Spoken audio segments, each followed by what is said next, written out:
स्वागत है आपका अपना चैनल टीचिंग करियर सेंटर पे। चलिए आज के इस वीडियो जो हम लोग देखने वाले हैं, जो बिहार दरोगा में अभी हाल ही में 16 तारीख यानी कल जो है आपका जो फुल सेट टेस्ट हुआ था बिहार दरोगा का प्रीलिम्स लेकर, उसी के क्वेश्चन को आज हम लोग देखेंगे। सेट 1 हमने आपको करवा रखा है, सेट अगर 2 आपका हमने पीडीएफ भी टेलीग्राम लिंक पर भेज दिया है। अगर आपने नहीं देखा है तो पहले आप बना लीजिए, और जिसका भी 60+ नंबर आ रहा है उसकी तैयारी बहुत ज़्यादा बेहतर मानी जाएगी। तो चलिए बिना देरी का शुरुआत करते हैं। जो बना लिए वो अपना क्वेश्चन जरूर मिलाइएगा, ठीक है। तो चलिए देखिए, पहला क्वेश्चन आपको मिल गया था पीडीएफ में, और पहला क्वेश्चन यहाँ पर दिया गया है, धूपगढ़ी की चोटी अवस्थित है, यानी कि धूपगढ़ की चोटी जो है अवस्थित है किस पहाड़ी पर? अरावली पहाड़ी पर, सतपुरा पहाड़ी पर, छोटा नागपुर पर, या मैकाल पठारी पर? तो इसका जो राइट आंसर हो जाएगा वो क्या हो जाएगा? सतपुरा की पहाड़ी पर। सतपुरा की पहाड़ी कहाँ पर है? तो मध्य प्रदेश में। कहाँ पर हो जाएगा? मध्य प्रदेश का। और अरावली पहाड़ी की सबसे छोटी अगर पूछेगा, याद रखनी है, अरावली पहाड़ी सबसे इंपॉर्टेंट हो जाता है, क्योंकि सबसे प्राचीनतम पहाड़ी अगर पूछेगा तो प्राचीनतम पहाड़ी आपका अरावली पहाड़ी हो जाता है। और अरावली चोटी की सबसे ऊंची चोटी पूछेगा, अरावली पर्वत की सबसे ऊंची चोटी, तो वो हो जाएगा आपका गुरु शिखर। कौन हो जाएंगे? गुरु शिखर। और गुरु शिखर की अगर ऊंचाई की बात करिएगा तो ये कितना है? 1722 मीटर है। कितना है? 1722 मीटर, ठीक है। चलिए बढ़ेंगे हम लोग अगले सवाल की तरफ। नेक्स्ट क्वेश्चन को ध्यान से देखिए क्या बोल रहा है। नेक्स्ट क्वेश्चन है, निम्नलिखित में से कौन सी नदी विभ्रंश घाटी से होकर बहती है? तो ये हो जाएगा आपका नर्मदा नदी। जिसने भी नर्मदा नदी बनाया होगा बिल्कुल राइट है, क्योंकि समझिए यहाँ पर एक है विंध्याचल पर्वत श्रेणी। थोड़ा सा यहाँ पर समझिए, एक है विंध्याचल पर्वत श्रेणी और नीचे है, याद रखनी है, सतपुरा पर्वत श्रेणी। कौन है? सतपुरा पर्वत श्रेणी। और इसी के बीच से कौन सी नदी गुजरती है? तो नर्मदा नदी गुजरती है। कौन नदी? नर्मदा। तो बोल सकते हैं कि विभ्रंश घाटी में कौन सी नदी गुजरती है? नर्मदा नदी गुजरती है। और नर्मदा नदी एक ऐसी नदियां हैं जो याद रखनी है, ये कहाँ से निकलती है? तो बोल पड़ेंगे मध्य प्रदेश के अमरकंटक पहाड़ी से निकलती है। मध्य प्रदेश के अमरकंटक पहाड़ी से निकलती है और अपना जल जो है गुजरात से होते हुए खंबात की खाड़ी होते हुए अरब सागर में गिराती है। और ये एक ऐसा नदी है जो याद रखनी है डेल्टा का निर्माण नहीं करती है, बल्कि ये क्या निर्माण करती है? एक्सचूड़ी का निर्माण करती है। किसका? एक्सचूड़ी का निर्माण करती है। तो इसको भी ध्यान देनी है, कई बार एग्जाम में पूछे गए हैं। और नर्मदा की याद रखनी है, लंबाई की बात करेगा तो 1312 किलोमीटर इसकी लंबाई है। इसकी कई सारी सहायक नदियां हैं, ये भी एग्जाम में बार बार आते हैं। जैसे यहाँ पर से लिख लीजिए, ओरसंग हो गया आपका, और याद रखनी है तावा हो गया, और आपका क्या हो जाएगा? बंजर हो जाएगा, और एक लिख लीजिए शेर हो जाएगा। ये सब जो है नर्मदा की सहायक नदियां हैं, ठीक है। चलिए बढ़ेंगे हम लोग अगले सवाल की तरफ। निम्नलिखित में से कौन सा जलप्रपात राजस्थान में नहीं है? तो राजस्थान में चन्ना जलप्रपात जो नहीं, ये कहाँ पर है? मध्य प्रदेश में है। और ये किस नदी पर है? तो याद रखनी है, ये नर्मदा नदी पर है। किस पे है? नर्मदा नदी पर। वहीं चुलिया, पुनासा, बिहार, ये सब जो है राजस्थान में है। और ये सब बोल सकते हैं चंबल नदी पर है। किस नदी पर है? चंबल नदी पर है। चंबल किसकी सहायक नदी है? तो यमुना की सहायक नदी है। किसकी सहायक नदी है? यमुना की। और यमुना बोल सकते हैं किसकी सहायक नदी हो जाएगा? तो ये गंगा की सहायक नदी हो जाएगा, ठीक है।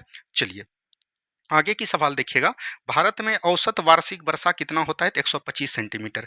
इसका राइट आंसर क्या हो जाएगा? 125 सेंटीमीटर, ठीक है। चलिए आगे की सवाल देखिएगा। गंगा ब्रह्मपुत्र घाटी घाटी किस फसल के उत्पादन के लिए प्रसिद्ध है? तो गंगा ब्रह्मपुत्र घाटी जो बोल सकते हैं, ये जो है किस फसल के लिए उत्पादन के लिए प्रसिद्ध है? तो गंगा और ब्रह्मपुत्र नदी एक दूसरे को कहाँ पर मिलती है?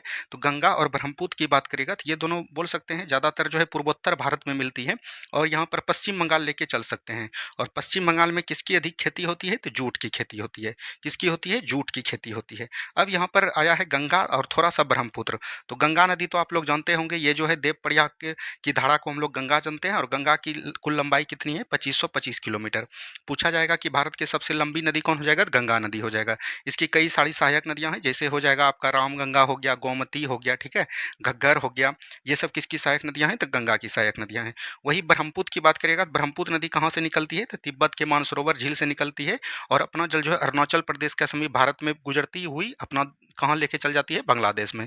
और ब्रह्मपुत्र नदी की लंबाई की बात करेगा तो 2880 किलोमीटर इसकी कुल लंबाई है। और इसकी भी कई सारी सहायक नदियां हैं, जैसे हो गया आपका, याद रखनी है, कामेंग हो गया, और याद रखनी है मानस हो गया, और आपको याद रखनी है लोहित हो गया, सुबनसिरी हो गया, धनसिरी हो गया। ये सब किसकी सहायक नदियां हैं? तो ब्रह्मपुत्र की सहायक नदियां हैं। तो यहाँ से राइट आंसर क्या हो जाएगा? ऑप्शन नंबर सी हो जाएगा। नेक्स्ट क्वेश्चन है अपातानी। अपातानी सिंचाई प्रणाली जो है कहाँ प्रचलित है? तो ये जो है आपका अरुणाचल प्रदेश में है। कहाँ पर प्रचलित है? तो अरुणाचल प्रदेश, बिल्कुल right answer option number A हो जाएगा। आगे की सवाल देखिएगा। निम्नलिखित में से कौन सा विकल्प औसत है, यानी कि कौन सा विकल्प यहाँ पर गलत हो जाएगा। तो यहाँ पर से मिलाइए, देखिए बगलीहार परियोजना है और नदी है, तो बगलीहार परियोजना चेनाब नदी पर है, बिल्कुल ठीक है। तुलबुल परियोजना झेलम नदी पर है, ये भी बिल्कुल ठीक है। अलमाटी बांध परियोजना कावेरी नदी पर नहीं, ये हो जाएगा कृष्णा नदी पर। किस नदी पर हो जाएगा? कृष्णा नदी पर हो जाएगा, तो यही गलत है। तो ऑप्शन नंबर सी बिल्कुल राइट आंसर है। अब देखिए चेनाब नदी कहाँ से निकलती है? हिमाचल प्रदेश के वारालाचा दर्रा से। झेलम कहाँ से निकलती है? तो याद रखनी है वेरीनाग झील या शेषनाग झील बोल सकते हैं। और कृष्णा कहाँ से निकलती है? तो याद रखनी है ये जो है महाराष्ट्र के महाबलेश्वर पहाड़ी से निकलती है। और चंबल तो आपको पता है ये यमुना की सहायक नदी है, ठीक है। चलिए आगे की सवाल देखिए, राज्यों एवं संघ राज्य क्षेत्रों दोनों में सर्वाधिक सड़क घनत्व कहाँ पर हो जाएगा? तो ये दिल्ली में हो जाएगा। कहाँ पर हो जाएगा? दिल्ली में हो जाएगा। दिल्ली में याद रखनी है सड़क घनत्व जो है सबसे अधिक माना गया है, ठीक है। यहाँ पर आपका राइट आंसर हो जाएगा ऑप्शन नंबर डी। आगे की सवाल देखिएगा, मध्य प्रदेश को बालाघाट किस खनिज के लिए प्रसिद्ध है? तो मध्य प्रदेश का जो बालाघाट है ये जो है मैग्नीज के लिए प्रसिद्ध है। किसके लिए प्रसिद्ध है? मैग्नीज के लिए। वही बात करेगा लौह अयस्क के लिए कौन सा प्रसिद्ध है? यहाँ पर से ये ज्यादातर पूछा गया है, तो याद रखनी है छत्तीसगढ़। कौन हो जाएंगे? छत्तीसगढ़ हो जाएंगे, ठीक है। याद रखनी है। तंबा के लिए कौन हो जाएगा? खेतरी। राजस्थान का क्या हो जाएगा? खेतरी हो जाएगा।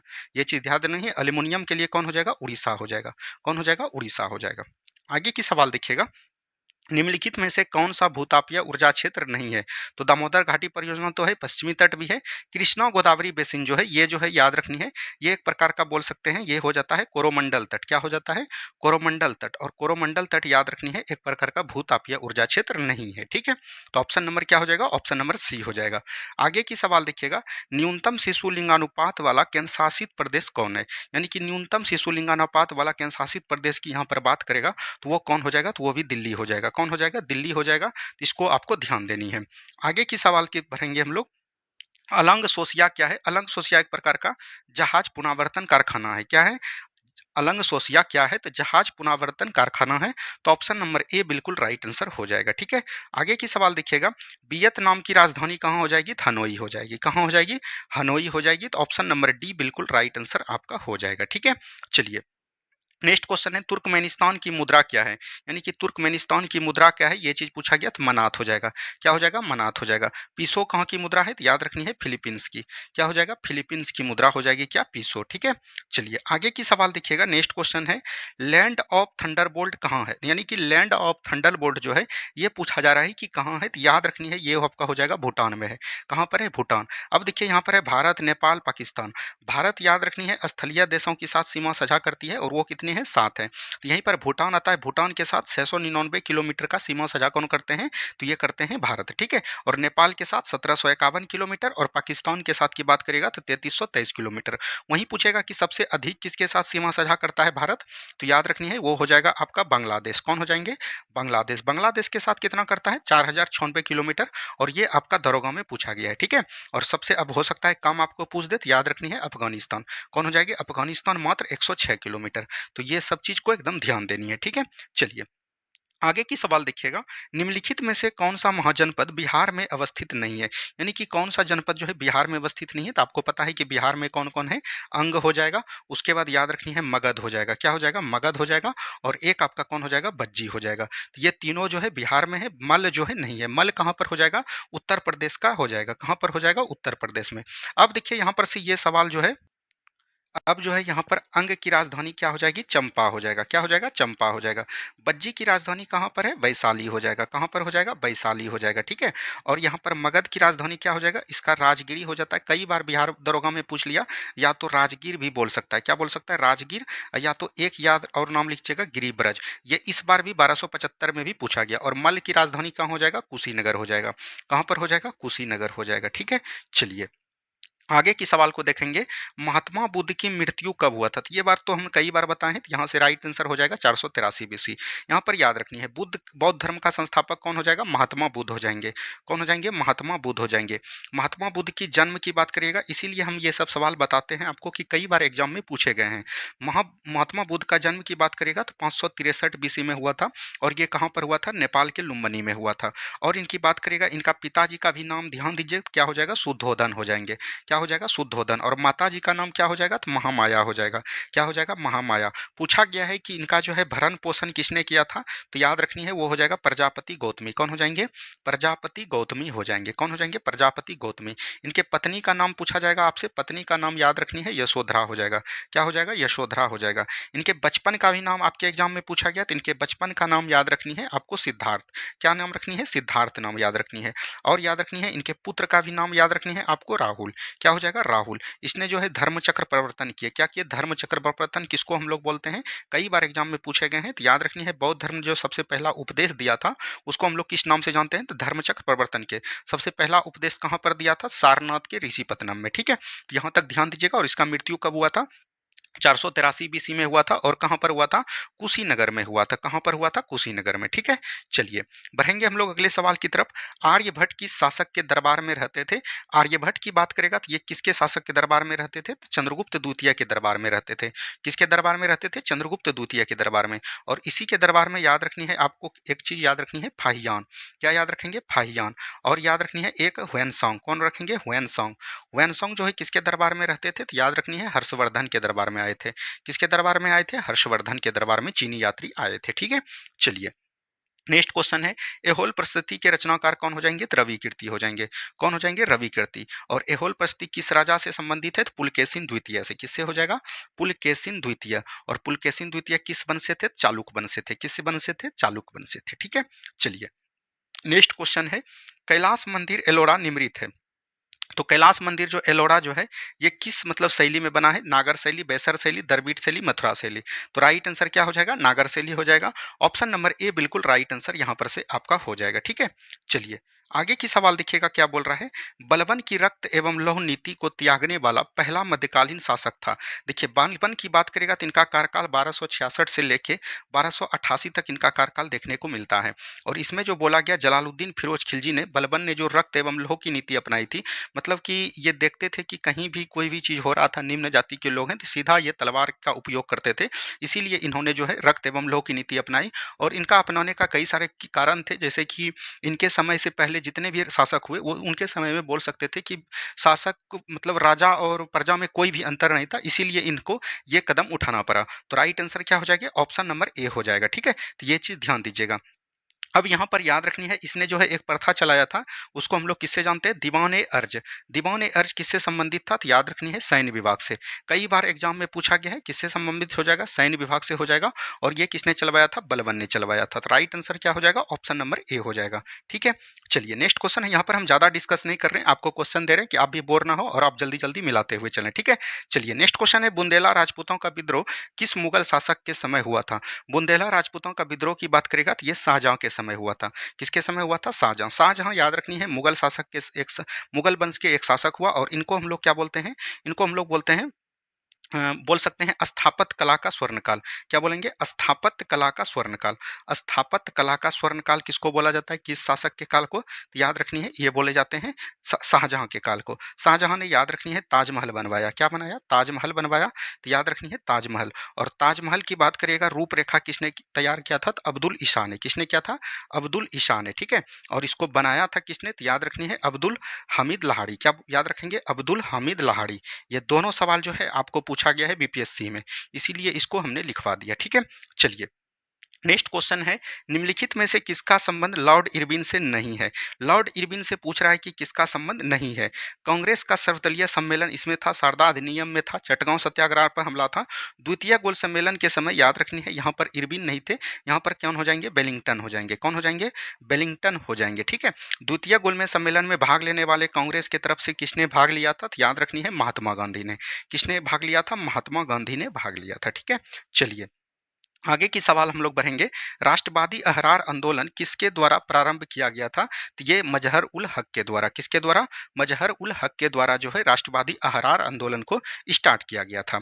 आगे की सवाल को हम लोग बढ़ेंगे। 7 अगस्त 1942 को कांग्रेस की बैठक ग्वालियर टंक बंबई में हुई थी, इसकी अध्यक्षता किए थे। देखिए आपको हमने बताया था कि कांग्रेस का गठन की बात करिएगा तो 1939 से लेके 1945 तक जो है इनका अध्यक्ष कौन बने रहे थे? तो अब्दुल कलाम आजाद। क्या बोलेंगे? अब्दुल कलाम आजाद बने रहे थे। तो यहाँ से राइट आंसर 1942 ईस्वी के बीच आता है, तो ऑप्शन नंबर ए हो जाएगा। यहाँ पर थोड़ा सा बात समझिए, कांग्रेस कांग्रेस की गठन की बात करेगा, कई बार एग्जाम में पूछे गए हैं।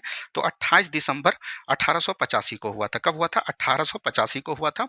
और किए थे कौन? ए ओ ह्यूम किए थे। कौन किए थे? ए ओ ह्यूम किए थे। और इसका प्रथम अधिवेशन पूछेगा किसने अध्यक्षता किया था? डब्ल्यू सी बनर्जी ने किया था। किसने किया था? डब्ल्यू सी बनर्जी ने। कई बार एग्जाम में पूछे गए हैं, ठीक है। अब यहाँ पर जो दिया गया है शासक, उसके बारे में जान लीजिए। महात्मा गांधी ने एक बार अधिवेशन किया, 1924 का, बोल सकते हैं बेलगांव अधिवेशन। राजेंद्र प्रसाद ने कई बार किए। जवाहरलाल नेहरू बोल सकते हैं 1929 का लाहौर अधिवेशन किया था, जो कि सबसे ज्यादा महत्वपूर्ण रहा था। आगे की सवाल देखिएगा, 1857 की क्रांति की शुरुआत 10 मई 1857 को हुई थी। ये किस नेटिव इन्फेक्टिव फोर्स ने, बोल सकते हैं, स्टार्ट किया था? तो 20वां नेटिव इन्फेक्टिव फोर्स ने जो है, याद रखनी है, मेरठ से जाकर दिल्ली में जो है यहाँ पर नेतृत्व किया था। 1857 की क्रांति में दिल्ली से किसने नेतृत्व किया था? तो याद रखनी है, बहादुर शाह ने। किसने किया था? इनका जो है मुखिया बोल सकते हैं कौन था? बहादुर शाह था। इनको नेता घोषित किया था। और यहाँ से सैन्य नेतृत्व किसने किया था? सैन्य नेतृत्व की बात करेगा तो बख्त खां ने। किसने किया था? बख्त खां ने। कई बार एग्जाम में पूछा गया है। 1857 की क्रांति एक ऐसा क्रांति था जिससे अलग अलग राज्यों से, बोल सकते थे, सभी ने भाग लिया था। वहीं पर बात करेगा कि याद रखनी है, लखनऊ से किसने लिया था? किसने? लखनऊ से। वहीं पर आपको पूछ सकता है कि कानपुर से किसने भाग लिया था, ठीक है। वहीं से आपको पूछ सकता है मेरठ से किसने लिया था। वहीं आपको पूछ सकता है ग्वालियर से किसने लिया था। वहीं आपको पूछ सकता है कि फैजाबाद से किसने लिया था। ये सब जो है काफी इंपॉर्टेंट हो जाते हैं जगह, ठीक है। और एक याद रखनी है, आरा, आरा बिहार का आरा। ये सब आपको पता रहनी चाहिए कि कहाँ से किसने लिया था। तो लखनऊ या अवध के क्षेत्र से, बोल सकते हैं, बेगम हजरत महल ने लिया था। किसने लिया था? बेगम हजरत महल ने लिया था। कानपुर से किसने लिया था? नाना साहब ने। और नाना साहब को हम लोग किस नाम से जानते थे? धोंदू पंथ के। मेरठ से किसने लिया था? कदम सिंह ने। किसने लिया था? कदम सिंह ने लिया था, ठीक है। और ग्वालियर से बात करेगा तो यहाँ पर से हो जाएगा तात्या टोपे। कौन हो जाएगा? तात्या टोपे ने लिया था, ठीक है। तात्या टोपे, बोल सकते हैं, नाना साहब का ही सैन्य नेतृत्व किया था। और फैजाबाद से किसने लिया था? तो याद रखनी है, अब्दुल्ला ने लिया था। इसको हम लोग किस नाम से जानते थे? तो याद रखनी है, इसको डंकासा के नाम से जानते थे। आरा से किसने लिया था? तो बोल सकते हैं वीर कुंवर सिंह। क्या हो जाएंगे? वीर कुंवर सिंह हो जाएंगे। इसको भी याद रखते हुए चलनी है, कई बार एग्जाम में यहाँ से प्रश्न बनते हैं, ठीक है। चलिए, नेक्स्ट क्वेश्चन है, फिनिक्स बस्ती की स्थापना इनमें से किसने किया था? तो महात्मा गांधी ने किया था। किसने किया था? महात्मा गांधी ने। स्वामी विवेकानंद ने, याद रखनी है, 1997 ईस्वी में किसकी स्थापना किया था? तो रामकृष्ण मिशन की स्थापना किया था। किसका किया था? रामकृष्ण मिशन की स्थापना किया था, तो ये भी याद रखनी है। रविन्द्रनाथ टैगोर ने शांति निकेतन का स्थापना किया था। क्या बोलेंगे? शांति निकेतन का स्थापना किसने किया था? रविन्द्रनाथ टैगोर ने, ठीक है। चलिए आगे की सवाल की तरफ बढ़ेंगे। निम्नलिखित में से कौन इटली के एकीकरण से संबंधित नहीं होगा? यहाँ पर नहीं है लिखे, ठीक है।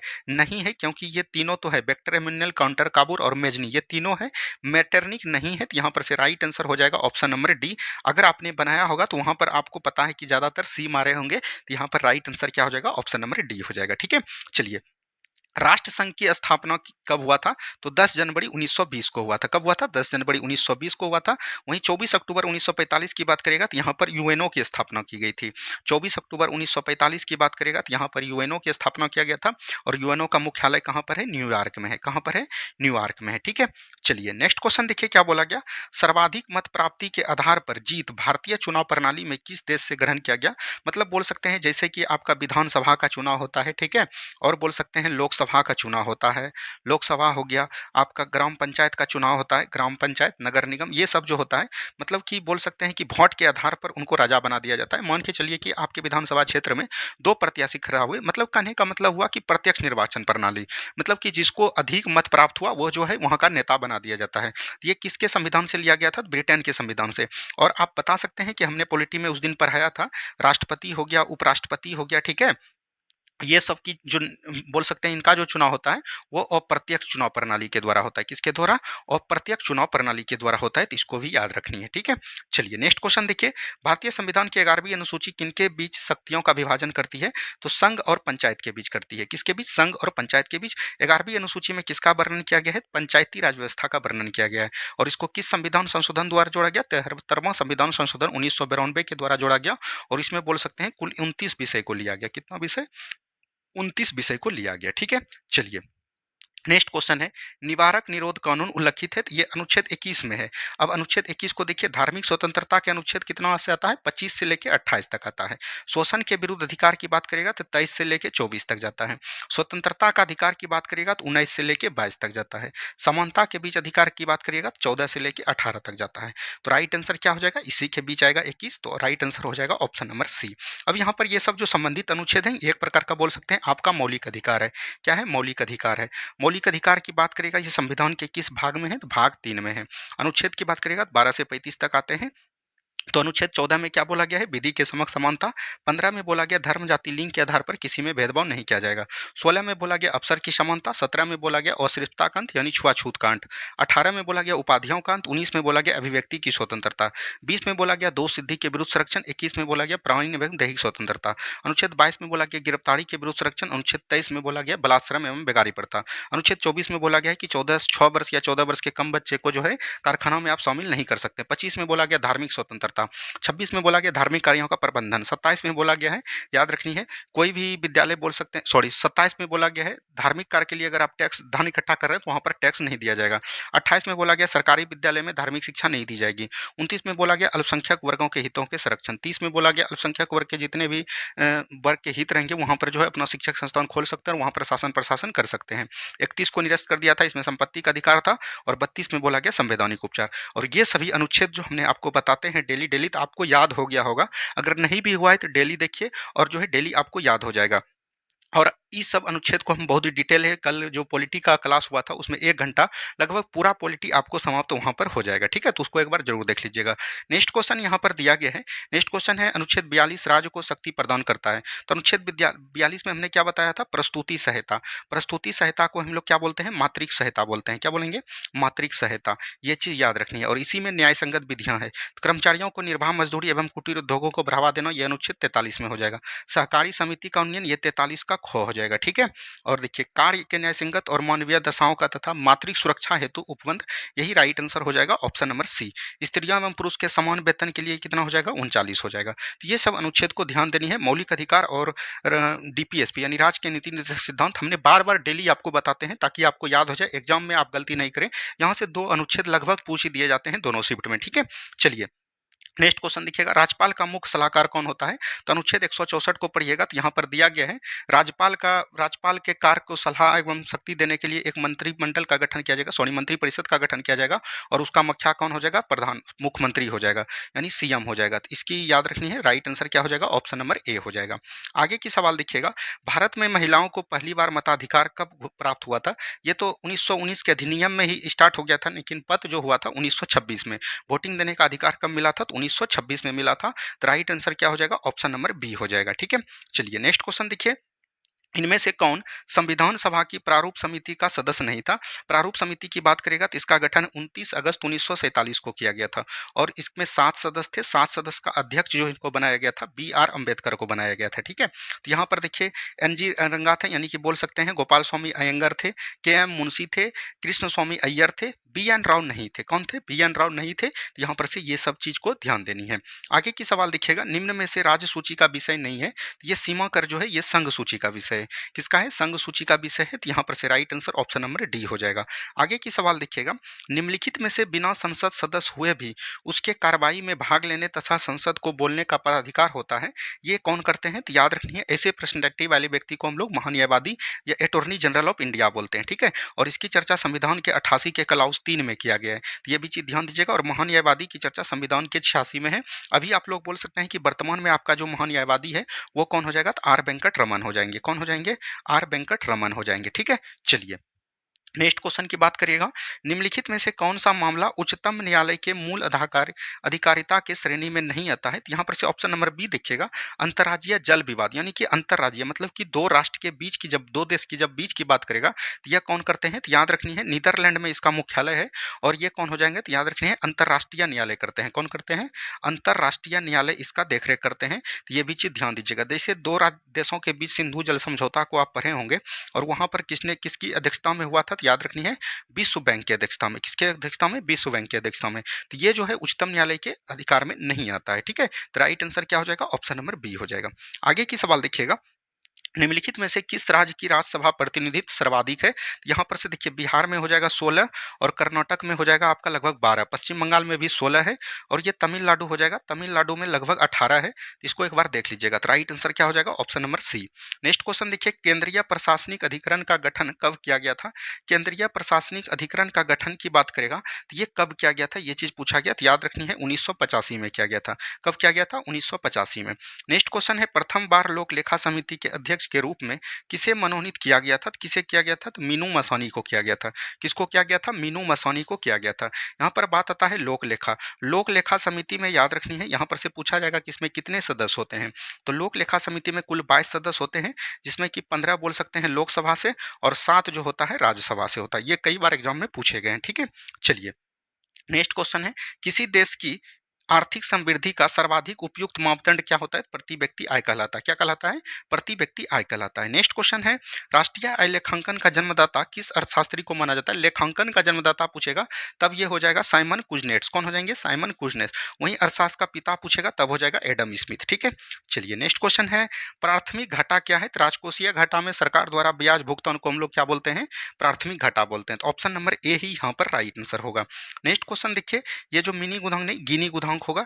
गिनी गुणांक विधि क्या है? तो आय की विषमता की माप का जो है ये इकाई जो कहलाता है क्या कहलाता है? गिनी गुणांक कहलाता है। तो राइट आंसर यहाँ पर से क्या हो जाएगा? ऑप्शन नंबर बी हो जाएगा। नेक्स्ट क्वेश्चन है, विद्यालय में राष्ट्रीय मध्याह्न कार्यक्रम की शुरुआत कब की गई थी? यानी कि विद्यालय में जो राष्ट्रीय मध्याह्न कार्यक्रम की शुरुआत जो है कब की गई थी, ये चीज पूछा गया है। तो 1995 में किया गया था। कब किया गया था? 1995 में। ठीक है, चलिए नेक्स्ट क्वेश्चन है, सरकारी बैंक वे बैंक होते हैं जिसमें सरकार की धारिता कितनी होती है? 51% से लगभग अधिक होता है। तो याद रखनी है 51 पॉइंट कुछ परसेंट होता है। तो राइट आंसर क्या हो जाएगा? ऑप्शन नंबर डी हो जाएंगे। आगे की सवाल देखिएगा, किसान क्रेडिट कार्ड योजना की शुरुआत किनके द्वारा किया गया था? तो उस समय याद रखनी है यशवंत सिन्हा का कार्यकाल था। तो यशवंत सिन्हा हो जाएगा ऑप्शन नंबर बी। आगे की सवाल देखिएगा, सर्कोप्लाज्म नामक तरल पाया जाता है। सर्कोप्लाज्म नामक एक बोल सकते हैं कोशिका होता है। क्या होता है? कोशिका, जो कि याद रखनी है किस ऊतक में पाया जाता है? मस्कुलर टिश्यू में पाया जाता है। क्या बोलेंगे? मस्कुलर टिश्यू में पाया जाता है। और इसी के मदद से याद रखनी है मस्कुलर टिश्यू पेशी ऊतक हो जाएगा और पेशी ऊतक के मदद से ही याद रखनी है शरीर जो है प्रचलन कर सकता है, यानी गति कर सकता है। किसी भी जंतु का अगर प्रचलन कर रहा है, जैसे मानव ही ले लीजिए, मानव का जो गति करते हैं हम लोग, चल बुल लेते हैं, वो इसी ऊतक के कारण। कौन हो जाएंगे? पेशी ऊतक। और पेशी ऊतक दो प्रकार के होते हैं। एक होते हैं याद रखनी है अनैच्छिक, बोल सकते हैं आरेखित। क्या होता है? आरेखित होता है।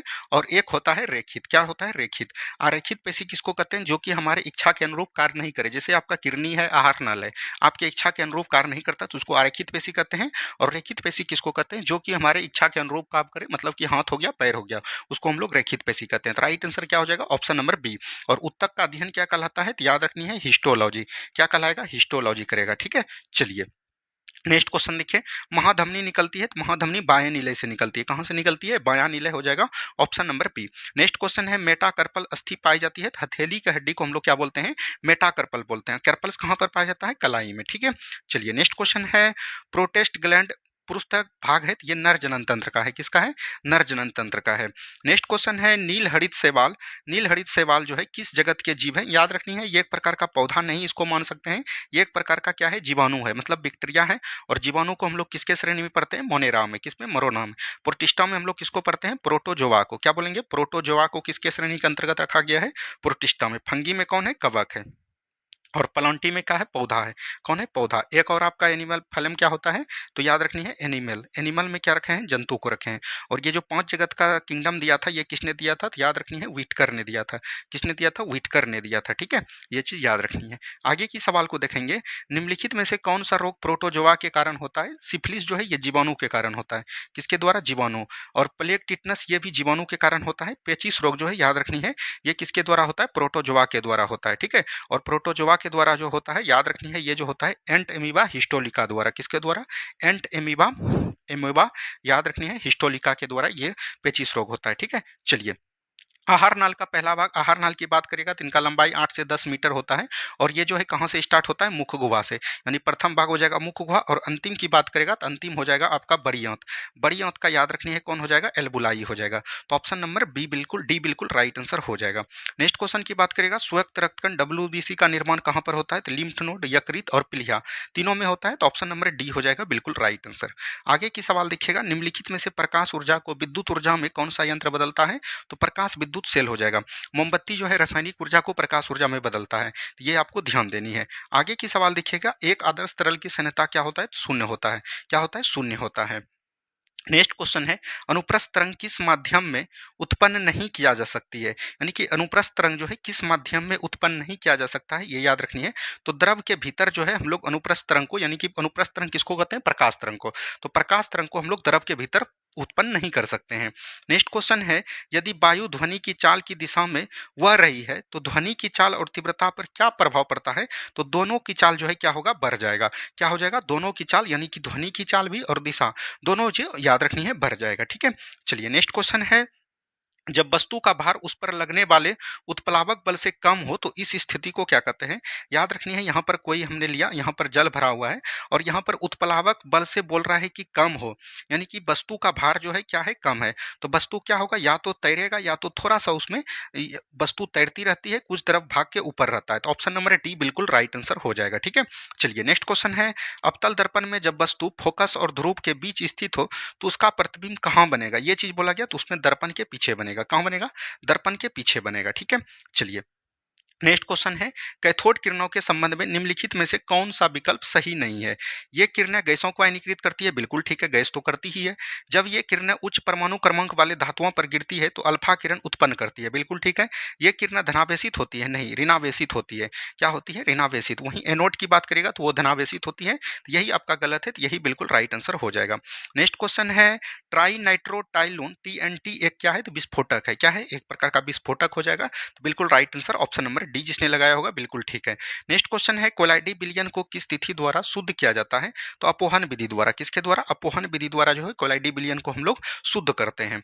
नेक्स्ट क्वेश्चन है, फिटकरी किसका तत्व है, तो फिटकी याद रखनी है पोटेशियम का तत्व हो जाएगा। किसका हो जाएगा, पोटेशियम का तत्व हो जाएगा। वहीं एल्युमिनियम की बात करेगा तो ये क्या हो जाएगा, बॉक्साइट हो जाएगा। क्या हो जाएगा, बॉक्साइट हो जाएगा। ठीक है, चलिए नेक्स्ट क्वेश्चन देखिए, गैसोहॉल मिश्रण है। गैसोहॉल जो किसका मिश्रण है, ये चीज पूछा गया।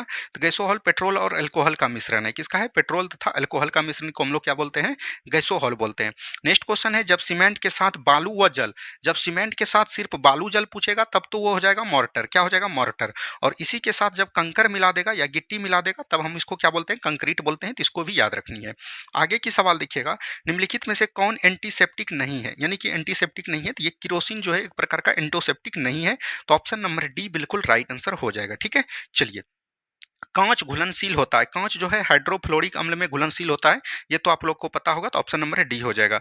नेक्स्ट क्वेश्चन है, स्ट्रेट फ्रॉम द हार्ट किसकी रचना है, तो ये कपिल देव की रचना है। किसकी रचना हो जाएगा, कपिल देव की रचना क्या हो जाएगा, स्ट्रेट फ्रॉम द हार्ट। ठीक है, चलिए नेक्स्ट क्वेश्चन है, देश का एकमात्र केंद्रीय सशस्त्र पुलिस बल कौन सा है, इसमें एक बार देख लीजिएगा, इसका एनएसजी होगा या सीआरपीएफ, हमको लगता है एनएसजी ही होगा। इसको एक बार आपको देख लेनी है। आगे की सवाल देखिएगा, यूनिसेफ का मुख्य कार्य क्या होता है। यूनिसेफ की बात करेगा तो यूनिसेफ का मुख्यालय कहाँ हो जाएगा, तो ये न्यूयॉर्क हो जाएगा। और बाल स्वस्थ पोषण टीकाकरण इत्यादि गतिविधियों उपलब्ध कराना इनका कार्य होता है। मुख्य कार्य यही हो जाएगा, वैसे तो सभी कार्य हैं। नेक्स्ट क्वेश्चन देखिए, अंतर्राष्ट्रीय परमाणु ऊर्जा एजेंसी का मुख्यालय कहाँ स्थित है, तो बियाना में है। ऑस्ट्रेलिया का राजधानी बियाना में है। और यही याद रखनी है, पेट्रोलियम, पेट्रोलियम का भी मुख्यालय कहाँ पर हो जाएगा, तो याद रखनी है ये भी बियाना में ही हो जाएगा। ठीक है, चलिए नेक्स्ट क्वेश्चन है, भारत रत्न विजेता सत्यजीत रे का संबंध किससे हो जाएगा, तो ये कला से संबंधित हो जाएगा। किससे संबंधित हो जाएगा, कला से संबंधित हो जाएगा। नेक्स्ट क्वेश्चन है, डिसेंट ऑफ मैन किसकी रचना है, तो ये चार्ल्स डार्विन की रचना है। किसकी रचना हो जाएगा, descent of man Charles Darwin की रचना है। नेक्स्ट क्वेश्चन है, सुरक्षा परिषद के अस्थायी सदस्यों में किसने सर्वाधिक बार वीटो का प्रयोग किया था, तो रूस ने। और याद रखनी है, ये वीटो का शक्ति भारत की बात करेगा तो भारत में किसको है, तो राष्ट्रपति को है। किसको है, राष्ट्रपति को है। और ये किस अनुच्छेद में वर्णित है वीटो, तो याद रखनी है ये 111 अनुच्छेद में वर्णन किया गया है। और भारत में राष्ट्रपति को 3 प्रकार का वीटो का शक्ति प्रदान किया गया है, अत्यंतिक वीटो और निलंबकारी वीटो और पॉकेट वीटो। पॉकेट वीटो का एकमात्र बार बोल सकते हैं इस्तेमाल करने वाला राष्ट्रपति कौन हो जाएगा, तो आपका ज्ञानी जेल सिंह। कौन हो जाएगा, ज्ञानी जेल सिंह हो जाएगा। ठीक है, चलिए नेक्स्ट क्वेश्चन देखिए, निम्नलिखित में से कौन सा घास का पर्यायवाची शब्द नहीं है? तो नवनीत हो जाएगा। ये नवनीत जो है घास का पर्यायवाची शब्द नहीं है। नेक्स्ट क्वेश्चन यहाँ देखिए, 2-3 प्रश्न जो है मैथ का दिया होगा, तो इसको जब आप लोग बनाए होंगे तो बोल रहा है कि ए जो है 12 घंटे में, बी जो है 10 घंटे में और सी जो है 15 घंटे में। तो इसका जब एलसीएम लीजिएगा तो ये 60 हो जाएगा और ये 5 हो जाएगा और ये कितना हो जाएगा? 6 हो जाएगा और ये 4 हो जाएगा। 5, 6, 4, 5, 6, 11, 4, 15 टोटल हो गया 15 और बोल रहा है कि 3 दिन जो है बी, सी सभी 7 काम किए। यानी कि सभी जो है मिलकर जो है तीनों एक साथ काम करते हैं 3 दिन। तो 3 दिन जब काम करेंगे, 3 दिन करवा लीजिए, 45 काम तो हो गया, बचा कितना? 15 काम। 60 में जब 45 को घटाइएगा तो कितना बचेगा? 15 काम। तो वही बोल रहा है एक कितना दिन में करेगा, तो एक आकार क्षमता कितना है? 5। तो ये राइट आंसर कितना हो जाएगा? 3 दिन हो जाएगा। तो आप लोग मैथ तो बना लिए होंगे तो कोई दिक्कत नहीं है, और इसको जब निकालिएगा तो ये कितना हो जाएगा? 15,000 हो जाएंगे, ठीक है। और इसको देखिएगा, इसका जब निकालिएगा तो ये 700 हो जाएगा। आप लोग बना लीजिएगा, 3-4 सवाल दिए गए हैं। और इसको जब आप लोग बनाइएगा, इसका आंसर क्या हो जाएगा? ऑप्शन नंबर सी हो जाएगा। और यहाँ पर जब बनाइएगा तो ये 38 आ जाएगा। अब देखिए यहाँ से जो है करंट अफेयर है, हाल ही में कहाँ पर समुद्र में भारत में सबसे लंबे कांच का ब्रिज उद्घाटन किया? तो ये तमिलनाडु में किया। कहाँ पर किया? तमिलनाडु में किया। नेक्स्ट देखिए क्या बोल रहा है, 5 जनवरी 2025 को लॉस एंजल्स में गोल्डन ग्लोब अवार्ड 2025 दिया गया। इसमें बेस्ट एक्टर का खिताब किन्हें दिया गया? तो बेस्ट एक्टर का खिताब की बात करेगा तो ये हो जाएगा, याद रखनी है, एंड्रियन बॉड्री हो जाएगा।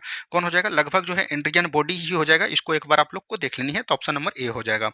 नेक्स्ट क्वेश्चन है, जनवरी 2025 में जारी हेनले पासवर्ड इंडेक्स में भारत किस स्थान पर है? तो 85 में है। किस पे है? 85 में। नेक्स्ट क्वेश्चन है, हाल ही में राष्ट्रीय स्टार्टअप दिवस किस तिथि को मनाया गया? तो 16 जनवरी को हम लोग स्टार्टअप दिवस मनाते हैं, तो इसको ध्यान देनी है। 16 जनवरी राइट आंसर हो जाएगा। नेक्स्ट क्वेश्चन है, हाल ही में जारी विश्व भविष्य कौशल सूचकांक 2025 में ओवरऑल श्रेणी में भारत किस स्थान पर है? 25। भविष्य कौशल में पूछेगा तो ये कितना हो जाएगा? 25 हो जाएगा। नेक्स्ट क्वेश्चन देखिए, हाल ही में भारत ने अपने स्पेसएक्स मिशन के तहत स्पेस डॉकिंग करने वाला विश्व का कौन सा देश बना है? ये कौन सा देश बना है, ये चीज आपसे पूछा जा रहा है। ये कौन सा देश बना है? तो चौथा देश बना है। कौन सा बना है? चौथा देश बना है। राइट आंसर देखिए। नेक्स्ट क्वेश्चन, एक रिपोर्ट के अनुसार 2025 में भारत कॉफी के उत्पादन में विश्व का स्थान कौन हो जाएगा? 7वां हो जाएगा। कौन हो जाएगा? 7वां हो जाएगा। और भारत में बात करिएगा तो सबसे अधिक कॉफी कहाँ पर होता है? कर्नाटक में होता है। कहाँ पर होता है? कर्नाटक। और किस पहाड़ी पर? तो बाबा पूदन की पहाड़ी पर, ठीक है। चलिए नेक्स्ट क्वेश्चन है, पुस्तक हाउ इंडिया सेकलैंड माउंट G20 के लेखक अमिताभ कांत शेरपा थे। तो याद रखनी है, क्या हो जाएगा? ऑप्शन नंबर डी हो जाएगा। नेक्स्ट क्वेश्चन है, किस तिथि को राष्ट्रीय मतदाता दिवस कई बार हमने बताया है? 25 जनवरी हो जाएगा। राइट। 23 जनवरी को हम लोग क्या मनाते हैं? तो याद रखनी है, पराक्रम दिवस मनाते हैं। क्या मनाते हैं? पराक्रम दिवस मनाते हैं। नेक्स्ट क्वेश्चन देखिए, हाल ही में जारी ग्लोबल फायर पावर इंडेक्स 2025 में भारत का स्थान क्या हो जाएगा? चौथा हो जाएगा। क्या हो जाएगा? चौथा। नेक्स्ट क्वेश्चन देखिए, जनवरी 2025 में भारत के किन दो शहरों की आर्द्रभूमि शहरों की वैश्विक सूची में शामिल किया गया? ये किसको किया गया? इंदौर और उदयपुर को किया गया। किसको किसको किया गया? इंदौर और उदयपुर को किया गया। नेक्स्ट क्वेश्चन देखिए, ये पद्म विभूषण जो है पुरस्कार से सम्मानित 139 व्यक्ति को पद्म पुरस्कार मिला है, जिसमें पद्म भूषण, पद्म विभूषण और पद्म श्री सभी आता है। पद्म भूषण जो है लगभग 7 व्यक्ति को मिला है, इसको एक बार देख लेनी है। और ये जो नागेश्वर रेड्डी चिकित्सा आज सुबह वाला में ही हमने बताया था, तो ये लगभग सभी सही हो जाएगा, ठीक है। चलिए नेक्स्ट क्वेश्चन है, ऑस्ट्रेलियन ओपन ग्रैंड स्लैम 2025 के पुरुष एकल के विजेता कौन हो जाएंगे? जैनिक सिनर हो जाएंगे। कौन हो जाएंगे? Jannik Sinner. नेक्स्ट क्वेश्चन है, नीति आयोग ने जनवरी 2025 में वित्तीय स्वास्थ्य सूचकांक 2025 जारी किया, इसमें शीर्ष पर कौन स्थान रहा था? कौन सा राज्य? तो गोवा रहा था, सॉरी कौन रहा था? उड़ीसा रहा था, ठीक है। चलिए आगे की सवाल देखिएगा, प्रधानमंत्री श्री नरेंद्र मोदी ने किस मैदान में Utkarsh Orissa make in Orissa conclave का उद्घाटन किया है? तो ये जनता मैदान हो जाएगा। क्या हो जाएगा? जनता मैदान। तो हमने आपको 100 क्वेश्चन करवाया, इसमें आपको ईमानदारी पूर्वक जितना भी आया होगा 60, 65, 70, 50, 40 आपको कमेंट करनी है, ताकि हमको भी पता चले कि हाँ आप लोग का लेवल ये है। उसी अनुसार से हम लोग क्वेश्चन को लाएंगे, ठीक है। और जो सुबह आपका होमवर्क सीरीज चलेगा, कल से चलता रहेगा, तो वो तो आपको टेंशन नहीं लेनी है। तो सुबह 8 बजे आएगा, इसमें देख लीजिए कि किसका कितना नंबर आया, नहीं तो एक बार बना लीजिए और डिस्कशन को पूरा देखिए, तभी आपको पता चलेगा और तैयारी आपकी बेहतरीन होगी। दरोगा की वैकेंसी बोल सकते हैं एकदम कगार पे है, कभी भी आ सकती है। और इसका एग्जाम जो है आपको ज़्यादा समय नहीं देगा, लगभग मई जून में इसका एग्जाम ले लिया जाएगा। और एनटीपीसी का भी एग्जाम आपका मई में हो जाएगा, अप्रैल मई में। तो उसके लिए सोच रहे हैं कि जितना भी पहले प्रीवियस ईयर का क्वेश्चन हुआ है उसको हम स्टार्ट कर दें, डेली एक सेट आपको शाम को करवा दें। आप लोग अगर एग्री हैं तो आप लोग कमेंट करनी है यस, हाँ सर करवाइए, तो हम उसको स्टार्ट करेंगे। धन्यवाद, मिलते हैं हम लोग सुबह के होमवर्क सीरीज में। जय हिंद, जय भारत।